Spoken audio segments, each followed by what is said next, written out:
Hello，我哋今日嚟到咧東區108嘅天宇啊，咁我哋呢邊咧可以睇到成個大堂嘅設計咧係好大氣噶，因為呢度嘅同我哋嘅大平層200幾方、400幾方嘅平層係一齊噶，咁佢咧嗰個園林嘅設計就會高端啲啦，咁入戶大堂咧都好舒服嘅，咁我哋睇到啦，呢度咧係有2戶嘅。咁2號樓同3號樓加埋一齊咧係有1218戶，咁我哋呢兩棟嘅話咧係5梯221戶嘅，面積段咧都係有47方、62方，然之後有70方嘅一個戶型嘅簡雜。咁我哋睇到啦，我哋呢兩棟咧就係我哋200幾、400幾，甚至乎去到700幾方嘅大平層嚟噶。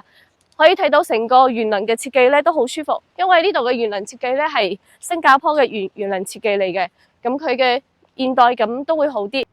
咁我哋而家咧嚟到1樓嘅大堂啦，我每一棟咧會有2個大堂入戶嘅，咁呢邊係其中一個大堂嚇，5梯21戶咧，呢度有2個 lift， 嗰邊會有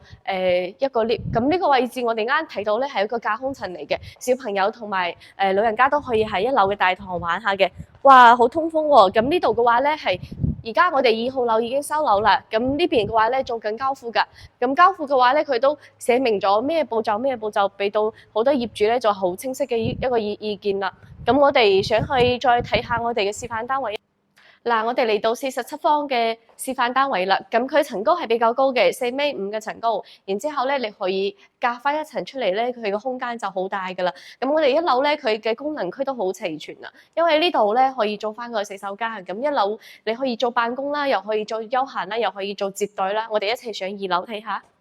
嗱，我哋2樓嘅話咧，佢係示範單位係做咗2個空間嘅，呢度做咗一個休閒區，咁嗰邊嘅話咧就做咗一個休息區噶啦。休息區嘅話咧，佢望翻園林嘅喎，咁佢呢個戶型嘅倡議設計咧係可以好豐富嘅。我哋可以將成個2層鋪平佢唔會壓迫嘅，因為佢嘅層高有4.5米左右嘅層高。咁我哋而家睇到嘅咧係建築面積係62方嘅，咁呢個產品嘅話咧都有在售㗎嚇。咁我哋成個